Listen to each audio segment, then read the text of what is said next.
Good evening, everyone. Today is April 23rd, 2025.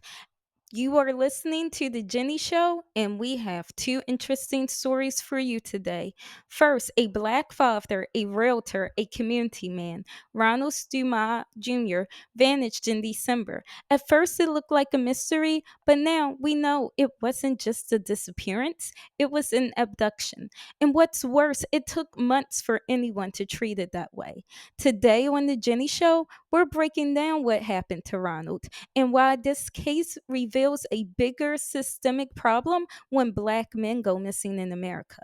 Later, we're going to go to Eastern North Carolina, to a place where culture and history runs deep and where a long overdue moment of recognition is finally in reach. We're talking about the Haliwa-Saponi Indian tribe, a community with a powerful legacy of survival, resilience, and self determination. This past weekend, they celebrated their 60th annual Blooming of the Dogwood Powwow. And this year's gathering wasn't just about honoring tradition, it was about fighting for the future. At the center of it all, a major announcement from Congressman Don Davis, who introduced a bill that could change everything for the people. So, what does federal recognition really means, and why has it taken it so long for this bill to be proposed in Congress? We're going to dig into all of that, plus their incredible history, how their culture continues to thrive, and what this bill can unlock for future generations. This is The Jenny Show, where the stories you didn't hear about become our biggest headlines. From underreported voices to overlooked policies, we get into all the systems that shape our lives. No spin, just truth, context, and a little bit of fire. Now, let's get into it. December 15th, 2024 is the last time we have any video evidence of anyone seeing Ronald Dumas Jr. He was in Mid City Liquor Store in Huntsville, Alabama. Surveillance video shows him smiling, laughing, and leaving out with two women. He doesn't look worried, he doesn't look in trouble. In fact, nothing is odd about the surveillance photo, yet things turn for the worse. By the next day, his black Hyundai Palisades is found abandoned over 100 miles from Huntsville along I 40 in near Waverly, Tennessee. A phone ping later places him that night in Jackson, Tennessee. Someone knew something was wrong, but no one acted fast enough. Ronald wasn't reported missing until 2 days later on December 17th. By then, critical evidence, his movements, phone data, surveillance footage, possible witnesses were already going cold. And the longer law enforcement waits, the harder it is to bring somebody home. Let's be clear, the first 48 hours in a missing persons case is the most crucial. That's when leads are fresh, that's when digital trails are live, that's when people can recall what they saw and heard. Miss that window and you're already playing catch up. And with men, particularly black men, the urgency just isn't there. Missing black people are disproportionately underrepresented in national media. And when it's a man, people often assume that he's avoiding responsibility or just laying low. But this is became a case that slipped through the cracks. This man was vanishing while the system looked the other way. In fact, it wasn't until February that the case shifted from missing to abducted. And that's when names started surfacing and facts came into play. Ronald was lured, and the people who were involved were very organized. So we know that Quintarius White, a 32-year-old from Memphis, has been charged with first degree kidnapping. He has a violent criminal history and he is known for using social media to bait victims. Teray McLaurin, a 33-year-old in Memphis, was also charged with first degree kidnapping, and he's been linked to multiple interstate fraud and trafficking cases. We know that there's a 2016 case where he was on a $50,000 bail for bond. A 27-year-old Sabrina Chambers from Huntsville was one of the last women seen with Ronald. She was charged with first degree kidnapping as well, and she was trying to evade authorities as she herself was reported missing by her grandmother before her arrest. Kiera Clark, a 27-year-old from Memphis, was charged with conspiracy to commit kidnapping, allegedly coordinated between the Huntsville and Memphis suspects. And last but not least, the fifth person was 33-year-old Carissa Cash from Memphis, who was charged with possession of Ronald's stolen vehicles. But then there's more. The five has now been turned eight a couple weeks ago, as there's Diedrich Woodard, Jasmine Braden, and Cassie Feathers, who was charged a few weeks ago for harboring fugitives connected to this case. This was not random. Ronald did not just run away. This was planned, targeted, and carried out across state lines. Yet it took 2 full months for authorities to authorize this as a kidnapping. Why? Now, let's talk about the system, because that's where the why is. According to the Black and Missing Foundation, over 30% of missing persons in the U.S. are Black, although Black Americans make up only 13% of the U.S. population. Their cases are often dismissed even when foul play is obvious. When white women go missing, there's a name for the media's obsession. It's called missing white woman syndrome. It's a term to describe the overwhelming attention given when a young, white, often blonde, often innocent appearing white woman vanishes. And yes, we should care when anyone goes missing. The double standard is the issue. When Black men disappear, the narrative shifts.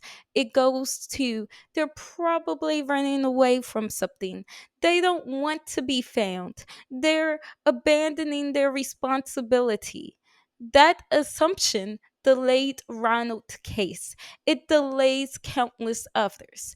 And these are not statistics, these are people, fathers, brothers, sons, and they're disappearing barely without a headline. Ronald's case wasn't a random encounter, it was coordinated, it was intentional, and through it all, his family is refusing to stay silent. Just a name on a report. He is their hope. He is their laughter. He is their comfort. To us, his family. For those listening by audio, that was Talia Berryhill, the mother of Dumas' daughter, speaking on his behalf at a press conference a few nights ago. His sister said it best. She said, "This isn't a cold case, this is an open wound." Now, the FBI and the U.S. Marshals are involved. The NAACP is monitoring the case. There is a $10,000 reward that's still out there for any information, and yet Ronald still has not been found. We cannot normalize this. We cannot shrug and keep saying, grown men disappear. We must challenge every assumption that keeps these cases from getting the urgency it deserves. Ronald wants to be home with his family. His family wants him home with them. So we need to change how we respond. And I'm putting myself on the line too as a media professional, but not only in the media, but in public and with law enforcement, because until Black people's lives, especially Black men's lives, are treated with the same urgency as a young, often blonde, innocent looking white woman, the system will keep working exactly the way it has been.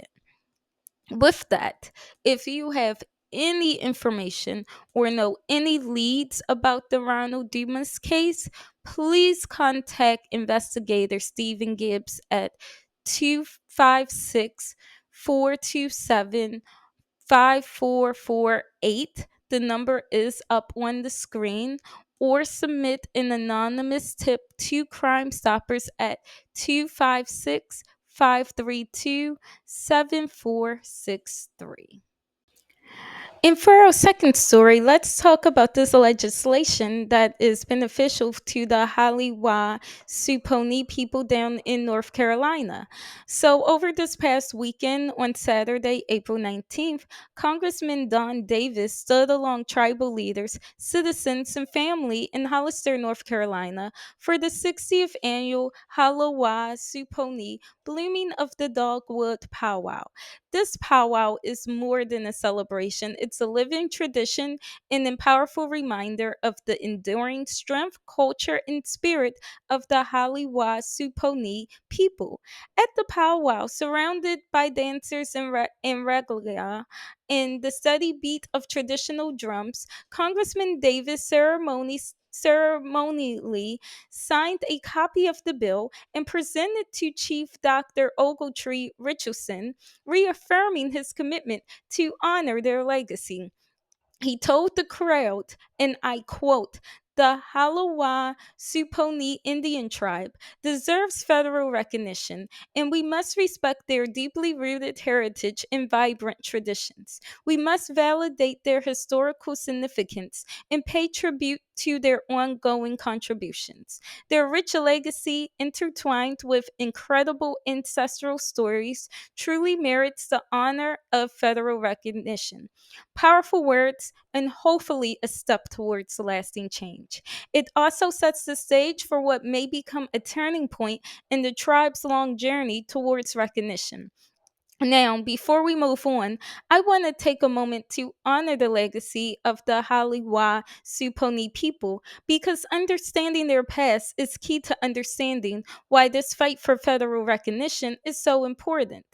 They can trace their ancestries back to the Supani Nation, a Siouan speaking people who originally lived in the Piedmont region, what is now Virginia and North Carolina. Centuries ago, they were pushed away from their land due to colonization, war, and forced migration. But through all of that, through the displacement, the assimilation efforts, and the erasure of their indigenous identity, their people persisted.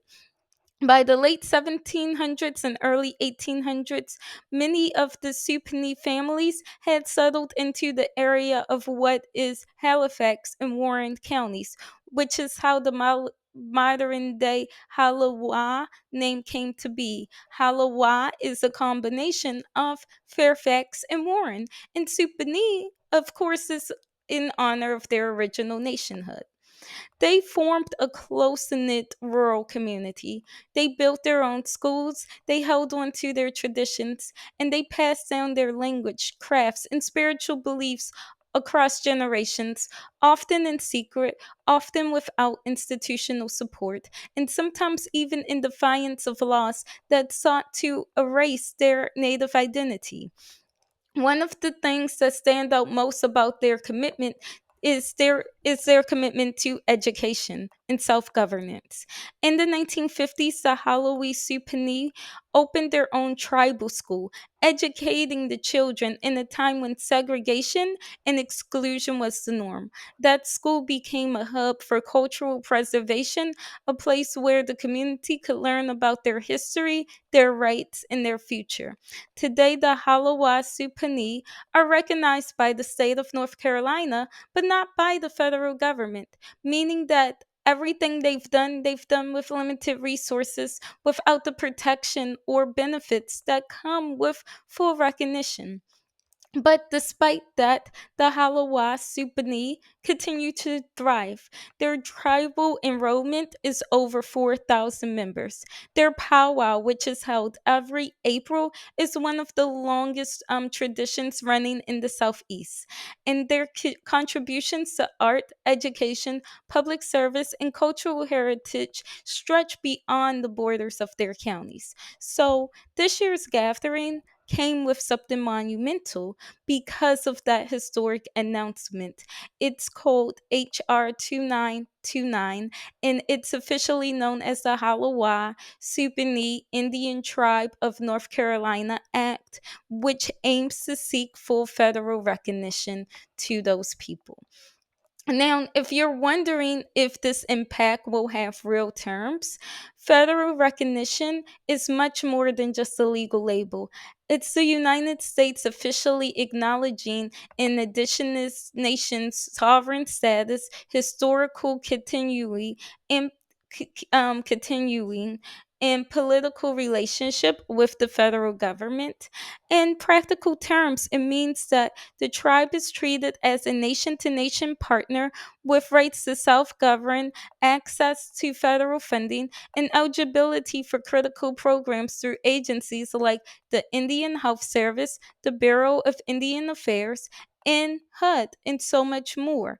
It will allow them to apply for healthcare funding, educational grants in tribal colleges, housing and infrastructure report, as well as more support for their cultural preservation initiatives. And it gives them the ability to place ancestral lands into a federal trust, which will protect those lands from being sold or seized. For many tribes, especially those that have been state recognized or informally acknowledged for decades, the federal recognition is a path to justice, healing, and stability. It's about restoring the resources that were denied and the relationships that were broken by centuries of colonization and broken treaties. And so, with the Haliwa-Saponi people, this isn't the first time that they fought for recognition. Their struggle goes back to generations. They have been recognized by the state of North Carolina since 1965. After decades of advocacy, organization, and formal documentation of their lineages, their leadership structure, and their cultural practices. But state recognition only goes so far, and it doesn't guarantee access to federal funding or those sovereign land protections. Since then, the Haliwa-Saponi have made multiple attempts to gain full federal recognition, including through the federal acknowledgement process at the Bureau of Indian Affairs, a notoriously long, expensive, and complex process that often takes decades and thousands of pages of documentation, as well as legislative attempts in Congress like this new bill from Congressman Davis. But their recognition has never come easy. The process is slow, political, and heavily scrutinized. Many other tribes, including the Wacomico people in Virginia, as well as their neighbors, the Lumbees of North Carolina, have faced similar roadblocks. Yet through it all, the Haliwa-Saponi have continued to preserve their heritage and strengthen their community. And so when we talk about this federal um, recognition, it was more than performative. This is the latest chapter in a decades long journey. And for this moment, it is a moment of hope. Now, like with anything, the legislation still has to pass through committee and through the House and potentially through the Senate. But the message is clear that these are not invisible people. This is not people who are cosplaying as indigenous people. They are here, they've always been here, and their fight is not done. And this is just the next chapter in their recognition. Thank you for watching The Jenny Show. If you like this episode, don't forget to subscribe. And if you are listening on Apple, Spotify, Deezer, or Amazon Music, we love for a rating and review. It really helps more people find the show. Follow U.S. Daily Examiner on Instagram, Facebook, and Threads at U.S. Daily Examiner, and on Blue Sky at usdailyexaminer.com. And follow Jenny at Jenny Examines on Instagram, Threads, Blue Sky, and TikTok.